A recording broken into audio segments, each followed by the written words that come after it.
Puji Tuhan, haleluya. Jumpa lagi dengan saya, program Kita Diberkati, haleluya. Nah, saudara yang saya kasih dalam Tuhan, dari tempat ini saya ucapkan berkat dimanapun Anda berada. Saya percaya waktu Anda menyaksikan program ini, saya berdoa saudara diberkati oleh Tuhan. Saudara mengalami pengalaman yang baru bersama dengan Tuhan, haleluya, haleluya, puji Tuhan. Nah, saudara yang saya kasih dalam Tuhan, minggu lalu semua umat Nasrani di dunia sedang sudah memperingati hari yang bersejarah, yaitu hari Paskah atau hari kebangkitan Kristus ya di dalam dunia ini, saudara. Nah, saya sudah jelaskan Paskah itu atau kebangkitan Kristus ya, minggu lalu saya jelaskan, membuktikan bahwa Yesus yang bangkit itu bukan sekedar nabi, bukan sekedar guru, bukan sekedar rasul, saudara, tetapi dia adalah Tuhan dan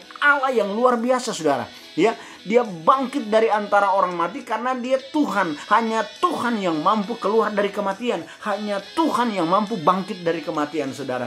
Dan yang kedua, Paskah atau hari kebangkitan Kristus, dia ya, Yesus yang bangkit itu adalah yang awal dan yang akhir, Alfa dan Omega. Dialah yang benar. Hanya yang benar saja yang akan mampu berkata, akulah jalan dan kebenaran dan kehidupan. Tidak ada seorang pun yang sampai kepada Bapa kalau tidak melalui aku, kata Yesus, saudara. Di bawah kolong langit ini tidak ada nama lain yang olehnya manusia dapat diselamatkan, saudara. Hanya di dalam Yesus Kristus atau Isa Al-Masih. Ya, di dalam Kisah Rasul 4 ayat 12 itu nanti saudara akan baca. Dan yang ketiga, Paskah kebangkitan Kristus membuktikan Yesus yang bangkit itu tidak pernah berubah. Kemarin, hari ini, bahkan sampai selama-lamanya, saudara. Ya, dalam Ibrani 13 ayat 8 saudara akan baca di sana bahwa dia tetap sama.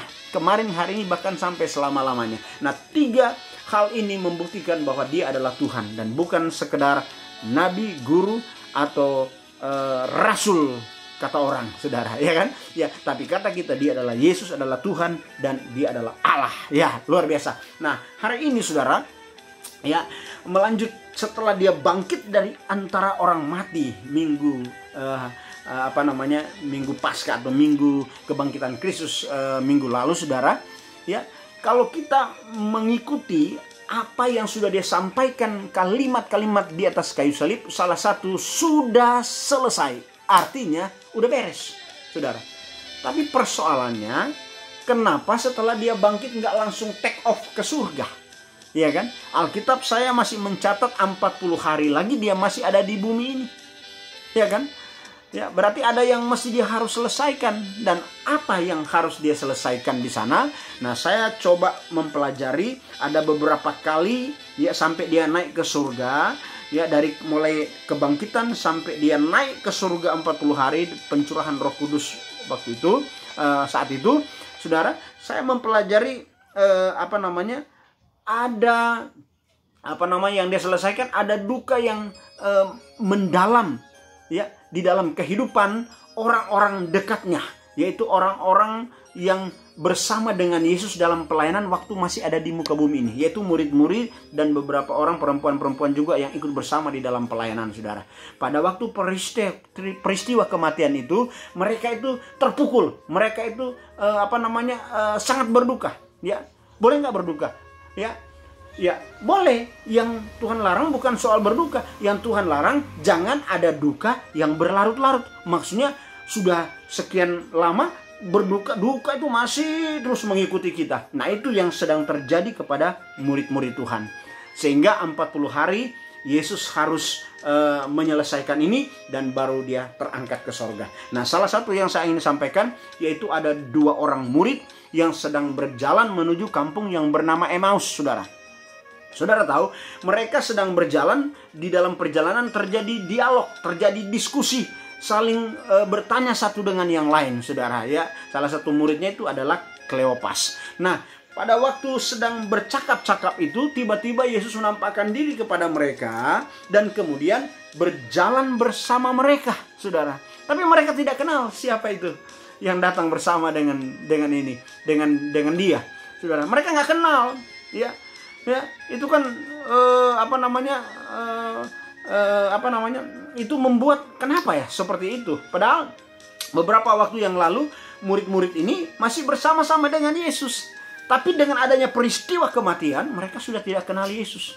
Saya umpamakan, hari ini saudara kenal saya, dan tiba-tiba minggu depan saya mendatangi saudara, dan saudara bilang, saya nggak kenal Pak. Waduh, ada something wrong, ada sesuatu yang salah, saudara. Dan sesuatu yang salah ini karena ada duka yang berlarut-larut dalam kehidupan murid-murid ini. Ya, ada kekecewaan, ya, ada Nah, duka yang berlarut itu membuat pengharapan itu hilang, saudara. Ya kan? Dan akhirnya Yesus mulai ajak bercakap dengan mereka, saudara. Ya, nah, Yesus mulai membuka pertanyaan. Kalian ngobrol apa? Kalian bercakap-cakap tentang apa nih? Ya kan? Malah jawaban murid-murid apa? Hei, apakah engkau orang asing di negeri ini sehingga engkau tidak tahu peristiwa-peristiwa belakangan ini yang sedang terjadi? Ya, menunjuk kepada kematian Yesus. Itu kan menggemparkan pada waktu itu, saudara. Ya, peristiwa itu. Apakah kamu orang asing gitu? Ya kan? Yesus tetap enggak pedulikan itu. Dia tetap bertanya gitu loh. Ya kan? Tapi pada pertanyaan-pertanyaan Yesus kepada mereka membuat muka mereka muram. Nah, muram itu kalau di dalam KBBI, ya, Kamus Besar Bahasa Indonesia, muram itu adalah tidak terang bercahaya, ya, atau tidak terang bercahaya, ya, itu dalam kamus, tidak terang bercahaya, atau samar-samar, atau itu ya, ada pengertian, nanti sudah baca di kamus itu, pokoknya intinya seperti itu, saudara. Dan mereka tidak mengenal Yesus, saudara, ya. Mereka belum kenal Yesus. Nah, pendek cerita, dalam perjalanan mereka, ya kan, tiba-tiba mereka bertanya kepada Yesus, karena engkau enggak orang asing di sini, engkau tidak mengerti, ya, orang yang kami sembah, orang yang kami puji, orang yang berkuasa perkataan dan perilakunya, orang yang kami harapkan yang akan bebaskan umat Israel, sudah diserahkan oleh pemimpin ahli-ahli agama untuk disalibkan, saudara. Bayangin, mereka harapkan dia akan membebaskan umat Israel. Ini murid-murid nih, tapi karena sudah ada peristiwa kematian, jadi putus sudah harapan. Nah, itu yang saya bilang tadi, duka itu membuat harapan kita itu seolah-olah tidak ada, nggak akan terjadi gitu, ya kan? Nah, ini bahaya. Dan akhirnya apa? Setelah mereka sudah mau sampai di kampung yang bernama Emmaus itu, ya, Yesus tetap mau berjalan terus, ya kan? Karena mereka sudah mesti belok di kampung itu, ya kan? Kenapa Yesus mau berjalan terus? Karena belum dipanggil, belum diundang, ya kan? Belum dipanggil, belum diundang. Dan akhirnya murid-murid ini bilang begini, udah mampirlah, ya, biar semalaman di sini, nanti besok lanjutkan lagi perjalanan, karena ini sudah hampir malam, ini sudah sore, sudah hampir malam, dan malam akan tiba, ya kan? Nah, akhirnya setelah undangan itu ada, baru Yesus mampir. Nah, setelah mampir, dan pendek cerita, pada malam itu mereka makan bersama. Yesus memecah-mecahkan roti, ya kan? Waktu Yesus memecah-mecahkan roti, ini udah peringatan kedua. Pertama, Yesus berkata-kata, mereka tidak gubris, tidak mengerti, tapi membuat mereka muram, ya. Tapi yang kedua ini, setelah Yesus memecah-mecahkan roti dan memberikan kepada mereka, dan mereka makan pada waktu itu, terjadi perjamuan kudus di waktu malam, saudara, dan mata mereka terbuka. Dan setelah terbuka mata mereka, mereka mengenal yang bersama mereka adalah Tuhan Yesus. Dan seketika itu, sekejap, Yesus hilang dari mereka, saudara. Jadi Yesus hanya datang untuk membuka mata mereka, supaya mereka melihat siapa yang bersama-sama dengan Yesus. Nah, saudara yang saya kasih dalam Tuhan, dari peristiwa ini mau mengingatkan kita dengan ada peristiwa COVID-19 atau yang disebut corona, kejadian-kejadian di akhir-akhir ini jangan sampai membuat mata kita tidak melihat Yesus yang hadir di dalam setiap peristiwa. Karena Alkitab berkata Allah turut bekerja di dalam segala sesuatu untuk mendatangkan kebaikan. Jadi semua yang terjadi di bawah kolong langit ini, saudara yang saya kasih dalam Tuhan, ini semua tidak lepas kontrol dari Tuhan atau sepengetahuan Tuhan semua, saudara. Jadi artinya Tuhan izinkan ini terjadi supaya kita ini jangan sampai terbawa oleh kejadian-kejadian ini, sehingga kita tidak mengenal lagi Allah kita, Tuhan kita yang ikut bekerja di dalamnya, saudara. Ya, jadi pandangan saya, ya, biarlah ini menjadi pandangan kita. Setiap peristiwa, setiap masalah, setiap cobaan, setiap tantangan, setiap godaan, saudara, itu semua perpanjangan tangan Tuhan untuk memproses hidup kita menuju kepada kesempurnaan Allah, saudara. Jadi kita nggak usah takut, kita nggak usah khawatir, saudara. Ya, semua tidak lepas dari kontrol oleh Tuhan kok, ya kan? Jadi saya perlu ingatkan lewat penampakan Yesus kepada murid-muridnya ini juga memberkati buat kita sekalian.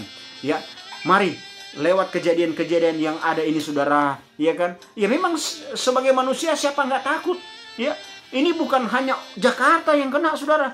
Ini seluruh di Indonesia, seluruh dunia, saudara. Ya, 109 negara sudah 209 negara sudah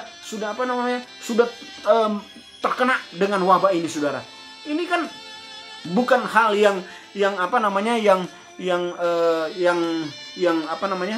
bukan satu hal yang membuat kita biasa-biasa. Ini sangat menakutkan memang, saudara, iya kan? Tapi ya saya ingat satu lagu, zaman sekarang berjagalah, lihat dunia bergelora, ada COVID, kedengaran sini sana sana sini, banyak kabar menggemparkan, berlindunglah dalam sabda Allah. Jadi dengan ada kejadian ini, mari mata kita bisa terbuka untuk melihat kemuliaan Tuhan yang akan Tuhan nyatakan. Telinga kita banyak mendengar suara Tuhan. Ya, saya bersyukur ada banyak streaming, ada banyak video call, ada banyak telekonferensi, dan saya tiap hari itu menyampaikan khotbah. Tiap hari, saudara.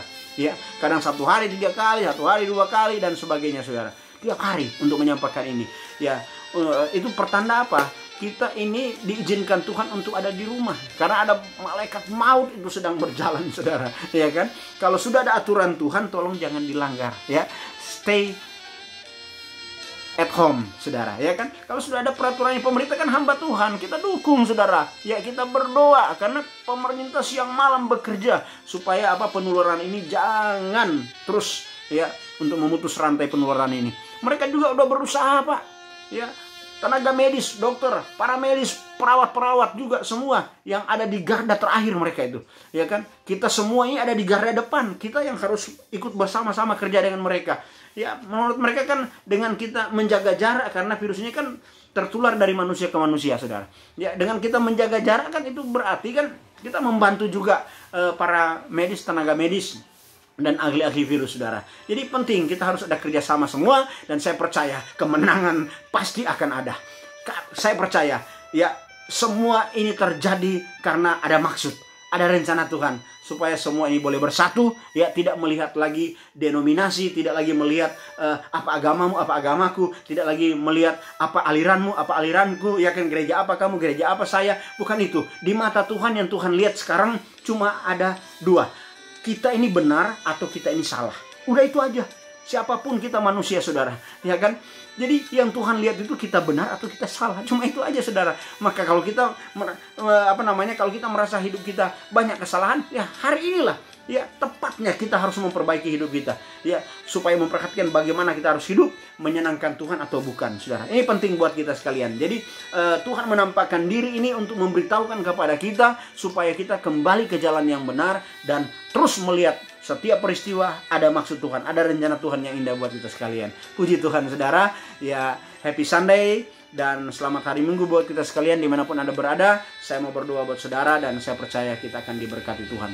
Bapa di dalam surga, dalam nama Tuhan Yesus aku berdoa.